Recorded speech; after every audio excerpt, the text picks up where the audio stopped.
Okay. Welcome everybody. Hopefully everyone can see my screen. The title is Who's Who in the Zoo, and I am Bruce Gregg. I'm the director of Rep Hockey.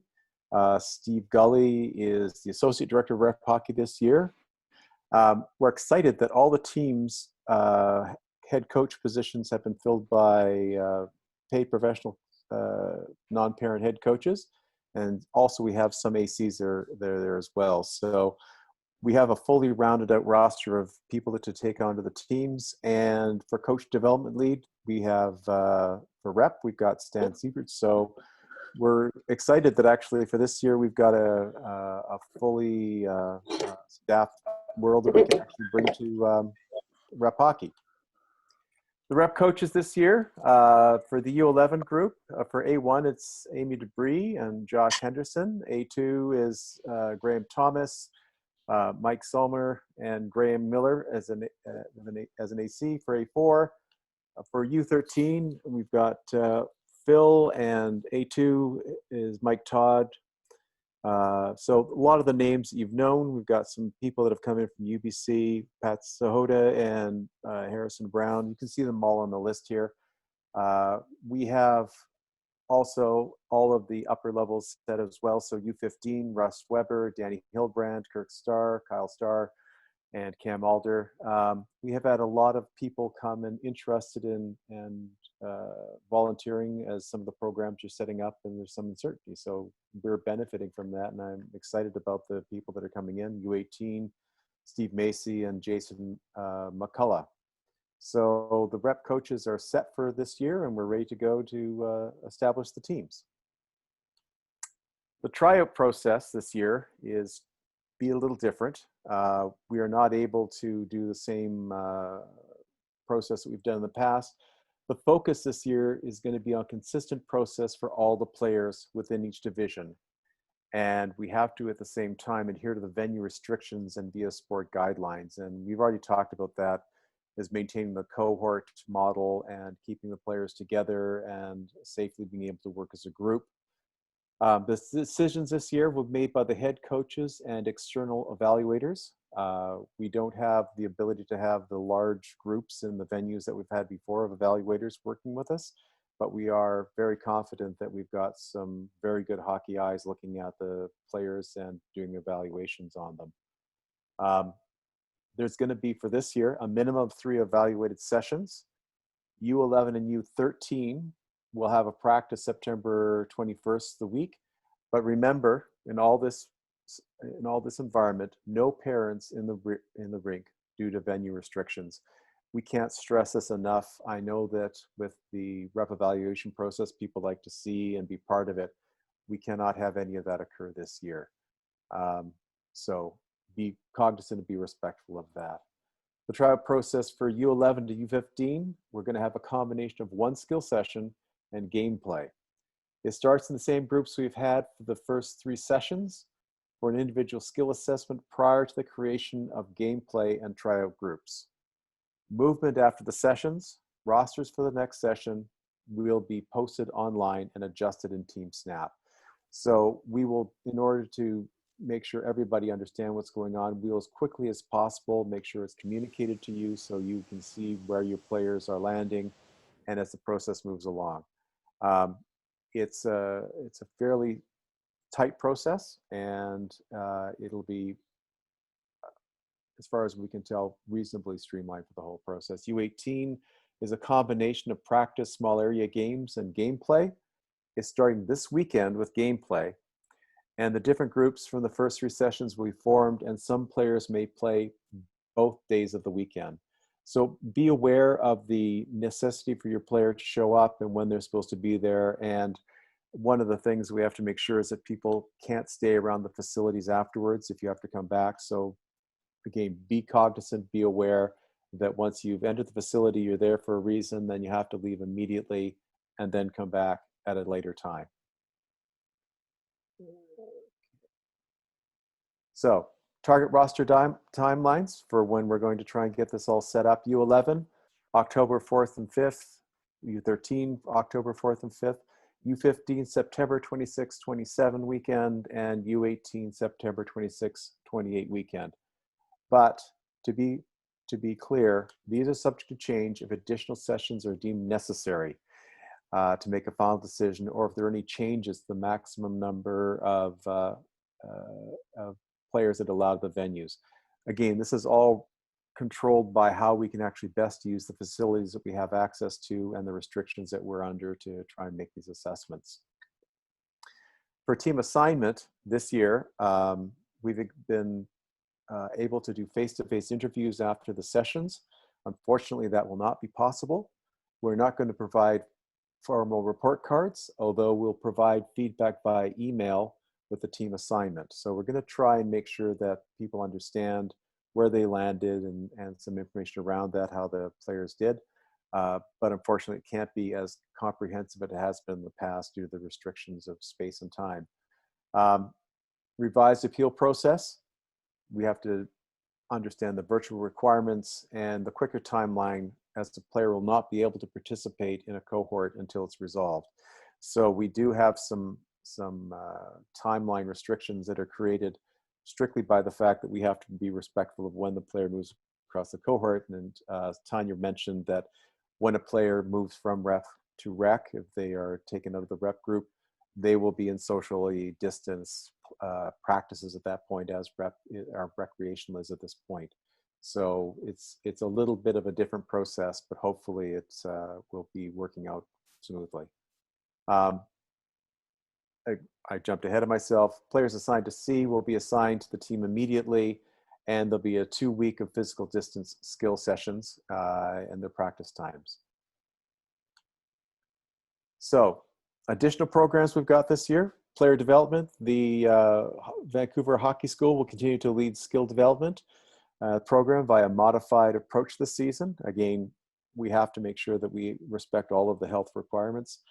Goaltender development program, continued partnership with Performance Goalie Schools, which is 18 visits, and additional opportunities at the Thunderbird Goalie School, which has been very successful in the past and has had a lot of positive comments about it. U15, U18 HP program, bi-weekly on-ice skills at the Oval, dry land at the Oval for high performance A1, automatically enrolled, and for A2 and A3 based on expression of interest. So we've got some other programming above and beyond the on-ice portion. Rep fees. What the rep fees cover: additional ice that's required for the additional experience that the rep players have, coach remuneration, and skills and coach development. The 2021 fees for U11 and U13 are $975. This is an increase of $85 from last session. It's an increase in ice rates by about $11 an hour and 8 paid coaches versus 4. So we have a more extensive program, but unfortunately ice has eaten up more, has increased the cost. U15, U18 is still being finalized. What we can tell you right now is that A1 will be less than $4,000 in all, including the base fee to register with Thunderbirds. And A2 and A3 will be will be less than $3,000, again, based on the base fee that's already been paid. So in summary, how will we make this a great year? Again, going back to our initial group session, is make the communication model work around raising safety issues, health environments, ensuring policies are followed. If you have any questions, ask them to the right people who can give you factual answers. Team managers, parent and assistant coaches, ensure the parents know what team rules are so there's no surprises. The teams have internally set up rules, and we want to make sure that everyone doesn't violate any of those by accident, or make sure that everyone's working on the same side in this, and don't have a major concern about minor issues. If something comes up, follow the 24-hour rule and have a good discussion with the team staff about it. Back up, stop, think, and go forward. I can't tell you how wonderfully it works, and I know I appreciate it when people have followed this model because it comes out with much, much better results, and people end up resolving problems much more quickly and satisfactory. What's coming up? Ice teams for this weekend will be added to the U11, U15 groups tomorrow. We need to ensure we have check-in, health and safety, contact tracing covered, along with jersey pickup tomorrow. Note there's an exemption for Rosh Hashanah. Please send an email in by tomorrow noon if you have a concern or a need to look at that. Again, having the volunteer staff in place to do all of the work around this is really, really important. U18 will be added to the new Team Snap groups. However, they'll be assigned to Group 1 on Saturday, may be asked to play in Group 2 on Sunday. So there is some fluidity there. It's not, untoward, but just be cognizant of the fact that there's changes that will occur. The website page is coming, and we'll relay the more seasoned health concerns with a health check. And volunteers will be needed individually, as we say it, check-in, health and safety, contact tracing capture, and timekeepers. Those positions, if you don't have a health and safety, you cannot enter the facility. If you haven't got your check-in done, you're going to severely delay or not be allowed at the facility because they require paperwork on who's coming in and their health check to make sure that everyone has come in and they've performed a health check. So please, please, please make sure all those positions are filled. So at that point, I'll leave it open to any questions you might have. Tanya, you have better insight into this portion of doing things than I do. So I'll leave that to you to stick handle that part of it. Thanks, Bruce. Well, you can. So if anybody has a question, guys, this is a casual forum here. So if you've got a question, if you know how to raise your hand in lovely Zoom, then we can certainly have some kind of an order and go that way. So, all right. So Tanya, if you want to unmute yourself and ask your question.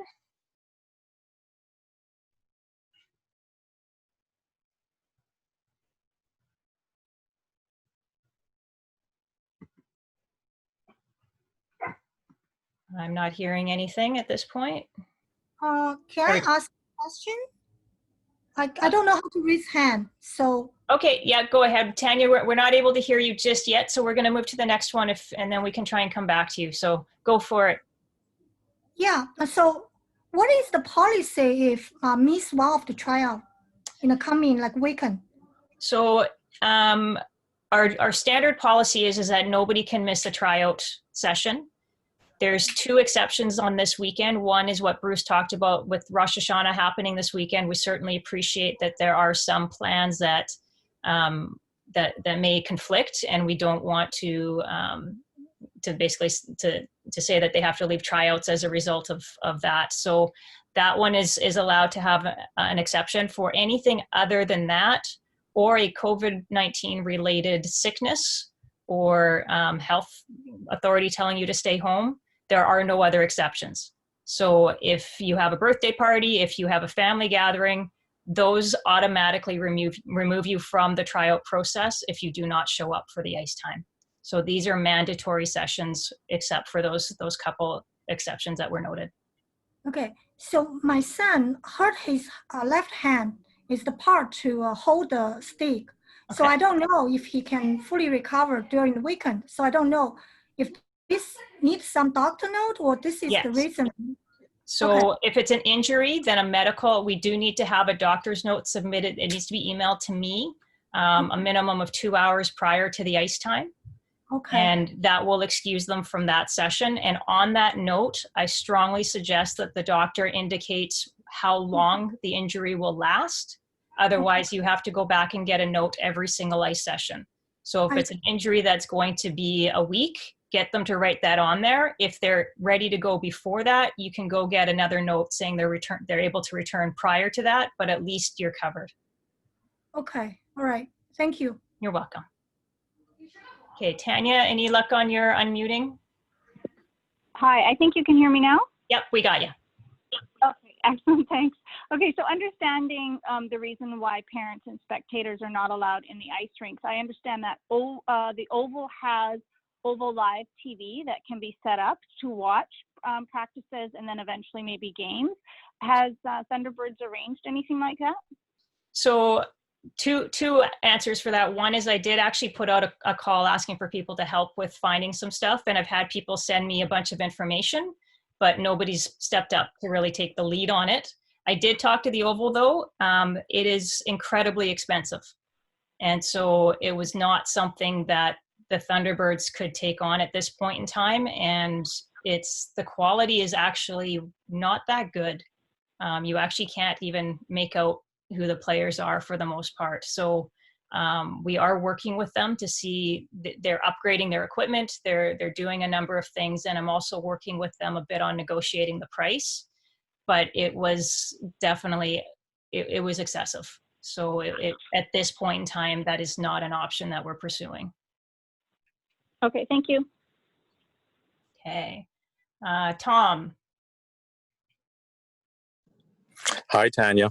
Hey, Tom. I can answer, help answer the previous question. What I did in years past is just taped some of the games on and just posted it on YouTube. So you could find a parent to do some of that as well. So that is an option. And you don't need a GoPro. So no, I don't totally know agree, Tom. Yeah. Sorry, sorry to interrupt. Sorry. It does require adding another person into the venue. And most of our venues, we are at the absolute limit already without having, I mean, if you think about it this way, I'll give you a bit of an idea. So within the city, we're allowed to have 44 people in our group. So you have one timekeeper, scorekeeper, who likely will have to be the same person this year. You have 3 referees, and that leaves 20 people for each team that's on the ice. 15 skaters plus 2 goalies is 17. That leaves you with two coaches and a safety. You don't have enough room to have a person standing there videoing at this point. As we move forward, and if the provincial health officer decides that gathering order, which is where this number is coming from, we are under that ministerial order. If that changes, then we get a whole lot more flexibility. But right now, our priority is making sure that we don't have to have healthy scratches in order to have somebody. Right. Yeah. Well, the other option is I've seen some parents just put a camera and just slap it on the glass. But my other questions were relating to the U15 and U18. Is body checking going to be allowed? Body checking is allowed. Hockey Canada and BC Hockey have permitted it at this point in time, and health authorities have approved it. Great. Those are my only 2 comments. Thank you. Okay, thanks, Tom. Okay. Who's next here? Warren, if you want to unmute yourself.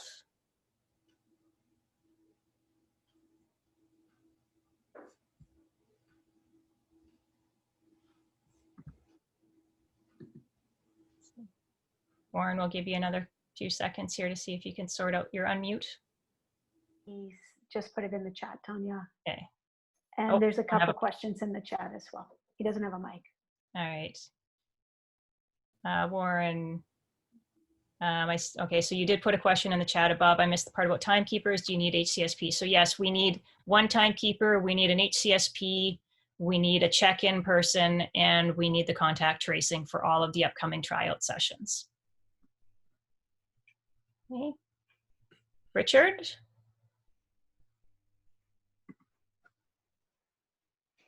Hi, Tanya.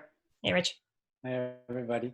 I was kicked off the meeting for saying, so I don't know if I missed this. I wanted to know if you had released the dates of when the tryouts are, and if you haven't, when they're coming out, as well as is the volunteer portal open, and can you resend that link for that, please? Yeah, so the dates, they were posted, but I'll repeat them for you, Rich, that's fine. So we are starting this weekend. So for the U11 to U15 group, it is a skill session this weekend. U18, they jump straight into gameplay. And then the U11 and U13 will carry on through to the October 4th, 5th weekend. And while the U15 and U18 will be completed, we expect, by the September 27th, 28th weekend. There was a bit of a caveat there that if we get to the end and we feel we haven't had enough of a chance to see the kids, or we need to add a session, then we will do so.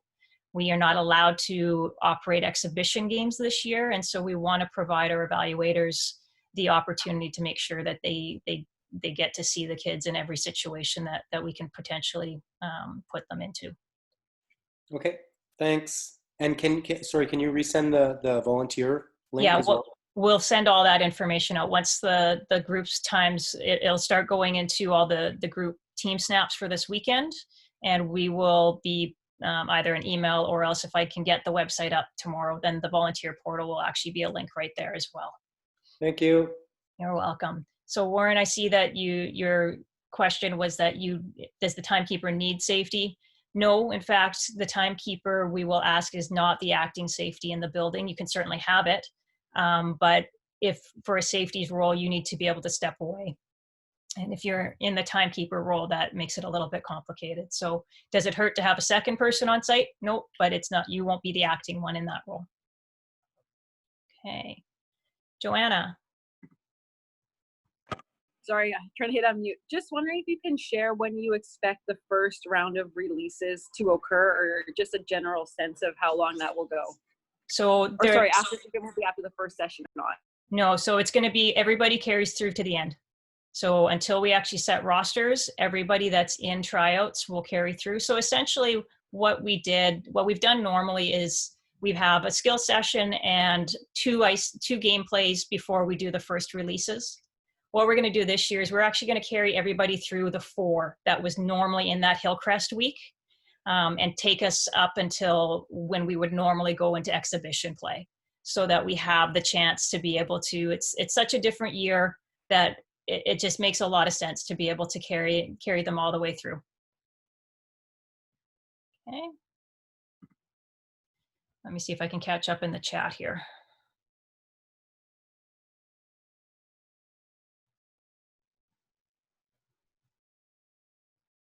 So a couple questions around the masks and being able to, how are they going to drink and how are they going to, these are honestly questions that we're going to have to work through as a group. It's something brand new. It's the kids that are able to, be able to unclip their cage to lift up. It's going to be a whole lot easier. We don't want them sitting on the bench with their cages up, but they will certainly be able to move things around a lot easier. Our U11s are the ones that I personally am most concerned about, to be honest. And I actually have a first year U11 starting this year. And so I'm using him as my guinea pig. And I have to say that last week when I tried it was not happening. But over the last couple days, he's getting a little bit more used to it, and he can actually now be able to get his fingers in and be able to pull it down to be able to get water, and he can actually push it back up. It's not pretty, it's not easy, but it is something that it's a skill they can learn. And we'll just have to go with it. Coaches are going to be asked not to help with equipment a lot this year. I do foresee this is something that initially they may have to, and so they have strict protocols in place where they have to wash or sanitize their hands first, help, and then wash or sanitize their hands after. But the sooner that we can help our kids be able to do it on their own, the safer it is and the better it's going to be. All of that said, my ultimate hope is that VIA Sport is going to have success with the conversations that they have with the health authorities going on with allowing player benches to become part of field of play. And then this is no longer an issue.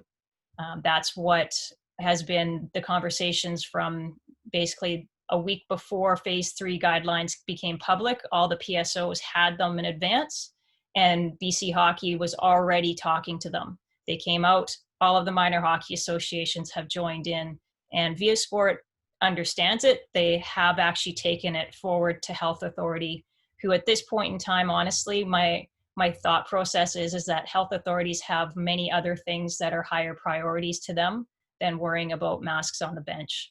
So I do believe that the conversation is happening, that it's at the right levels, and we can hope that it's going to be resolved sooner than later. I certainly understand, though. It's not something that's easy. It's especially with parents not being in the venue to help. Can we put a GoPro on the coach? that could be an interesting view. I'm not too sure on how much we'd actually see. It could be an interesting angle. We could maybe look at seeing if that's an option. Throw a GoPro on a player, throw one on a referee, throw one on a coach. We can see how it goes potentially. That's an idea that I'd be willing to investigate.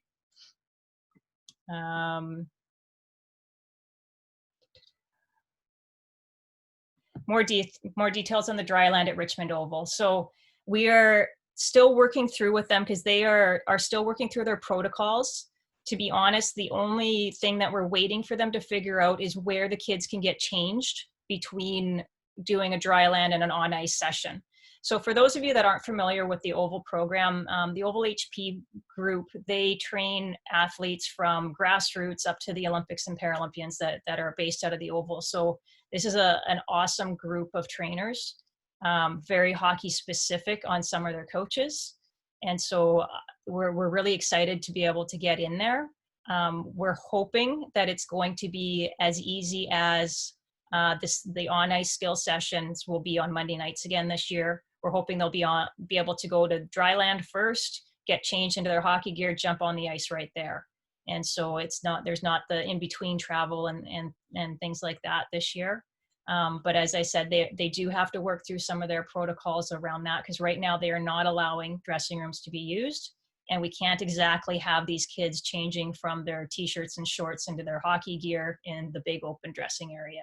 So once that gets sorted out, we'll have a bit more clarity and we'll be able to figure that out. And that's really the piece around why we can't confirm what the rep fee is today, but they are very close and we'll be able to have that information as well soon. Okay. So goalies, when they're on the ice, goalies don't need to wear the mask. This is for benches only. So if it's a playing goalie, they don't need to wear a mask out there. And when they come over for the period break, they just need to have some distancing and they'll be fine. Backup goalie that's on the bench, it's not a problem having the mask on. So that the goalie's situation, that definitely makes it a lot easier there. Okay. First aid kit's going to contain extra gloves and masks for the CSP. I don't know if Nancy or Kevin are on here. I'll take a quick. Yep, I'm here. Yep, we're gonna make sure that extra masks, extra gloves are in the bags. So it is going to take us a little bit of time here. We honestly, just to give you an understanding, we received our ice allocation on August 27th, and we were on the ice on September 8th. So it didn't give us a whole lot of time to turn around everything.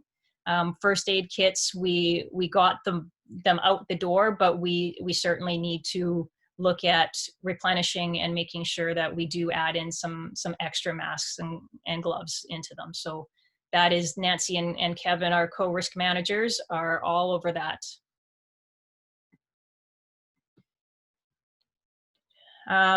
Question around why are we not allowed to have parents in when other buildings like Scotia Barn and Planet Ice have been able to. So two things. One, our rinks for the most part don't have the separate viewing area that those buildings have, which allows that extra, so it's the 50 doesn't get included all as a lump in there. If you think about a city rink, there's no separation between the seats and the ice.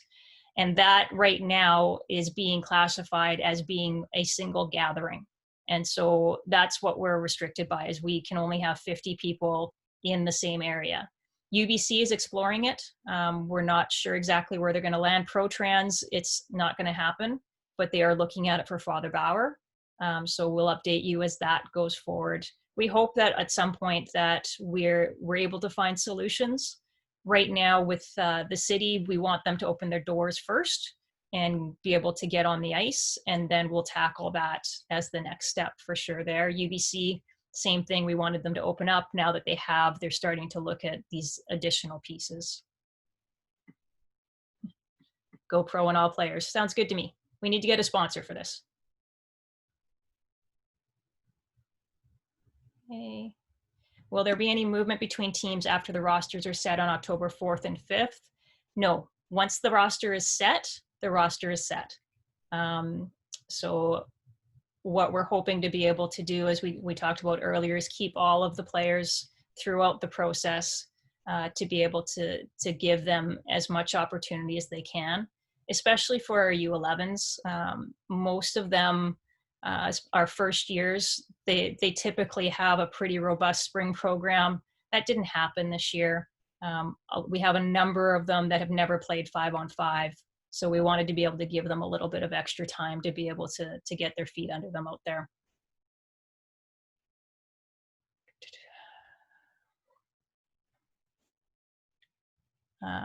Okay, so where are we here? Comment in here about, I've heard a lot of programs that were not following health guidelines. So we can control what we control. And so within Thunderbirds, we are going to follow the rules. We are fortunate in the sense that we have really good communication with directly to Via Sport, to BC Hockey, to Pacific Coast. And so we are trying to be as on top of things as we can. It does change. There's something every day that changes. And so we may be a day behind, but we do get caught up really quickly. Our goal is that we are never going to even come close to the goal line, that we're going to stay well within what those guidelines say. Because that's our job. We're here to make sure that our players are safe. And this year, it's not just about being on the ice in that regard. So we need to make sure that that's happening. But outside of Thunderbirds, that's where we really want to encourage parents to have an understanding, especially around that phase 2 and phase 3 programming. If you're involved in another sport or in another hockey program where there is any kind of a contact, whether it's incidental or whether it's intentional or anything like that, that's a phase 3 program. And so the risk is higher in those. And if you're in many of those, then the risk that you're bringing to all of the other ones increases as well. So again, I go back to the, Via Sports recommendation is to limit the overall number and apply some common sense and listen to your gut on what you feel comfortable with. If you're part of a program that's not following rules, call them out on it. That's well within your right to be able to do it. If you see anything happening within Thunderbirds, I want to know about it right away. All of our coaches, all of our groups have been told this is the way it is. But if for whatever reason somebody steps offside, we need to know about it right away because we want to address it. U11 teams, would we be taking a full roster? At this point in time, the plan is that it's going to be full rosters across the board. So we're looking at 15 plus 2 in U11. U13, we don't have necessarily the full numbers in the entire division, but at this point in time, we do have the numbers to form a full contingent of rep teams. And so that is our plan at this point. At U6 or at U15, it'll be 16 plus 2, and at U18, we're looking at 17 plus 2. The goalie that's not playing, are they going to be playing as a player for U11? Yes, this is certainly allowed. And in fact, we encourage it if the player is interested and if the family has equipment for them. There is no sharing of equipment this year, so you would have to have your own, but absolutely. If a goalie wants to play as a player when they're not in net, then that's a really good idea to do at that age. So there's a question about assuming no independent assessors. We actually will have 1 to 2 independent evaluators with each division.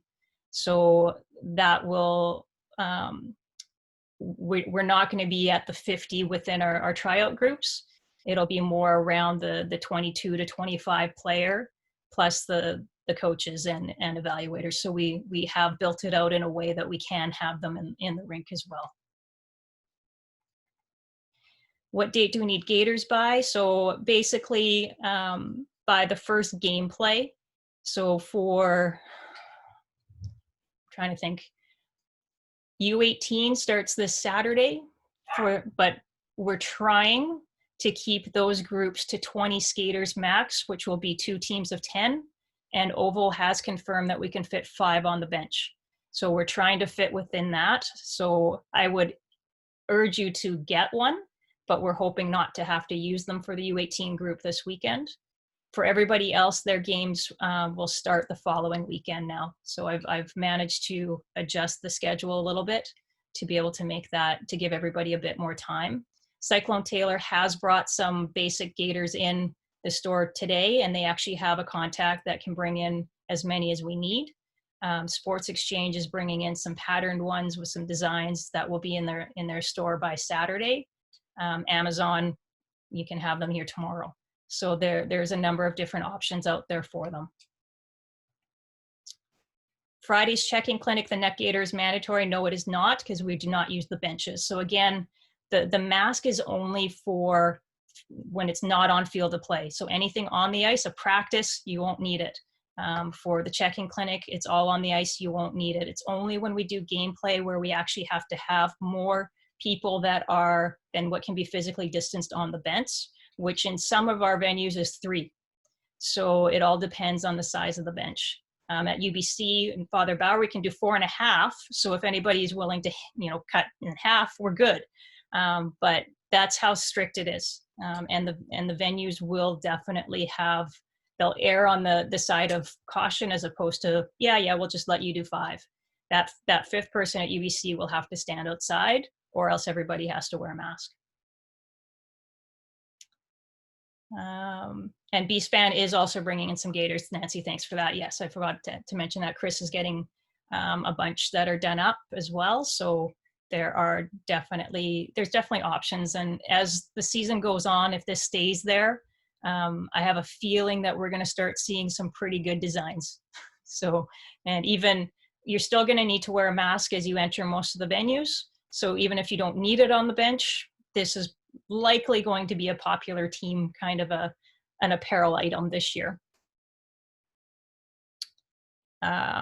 Option for sitting goalie to play as a skater only for U11. What about the other age groups? Chantel, you might be able to help me a little bit with this one. I know in U11 it's not a problem at all, but I'm not sure if we need special permission. Yeah, I think they're designated U13 and above. You have to register and be carded as either a player or a skater or a goalie.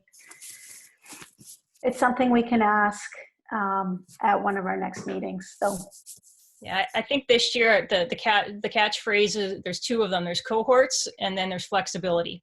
And so if we have any of our U13 goalies that would be interested and they have the equipment, then drop me an email, and I'm more than happy to take it forward and see if we can get that permission.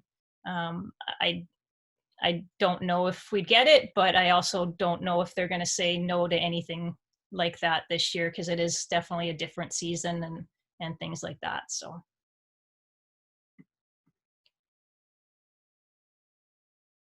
Okay. As a goalie, player skills atrophy over time. True, but we still love going out as a skater every once in a while. May not be able to do the complete deeks anymore, but okay. So I think we've kind of wrapped up here, folks. We're going to get as much information out tomorrow as we can around this weekend. It might take us a couple days to be able to get beyond this weekend.